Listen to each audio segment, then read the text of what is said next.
It's Sunday, January 16th, and yes, it is snowing here in Atlanta, Georgia. What a great way to start the year.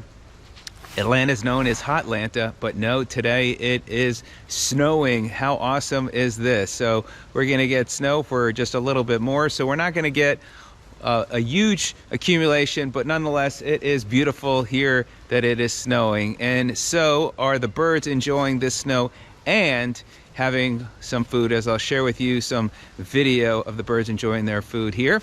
And I hope wherever you are, you're staying dry. But yes, Atlanta, Georgia has got some wonderful snow coming down. Have a great day.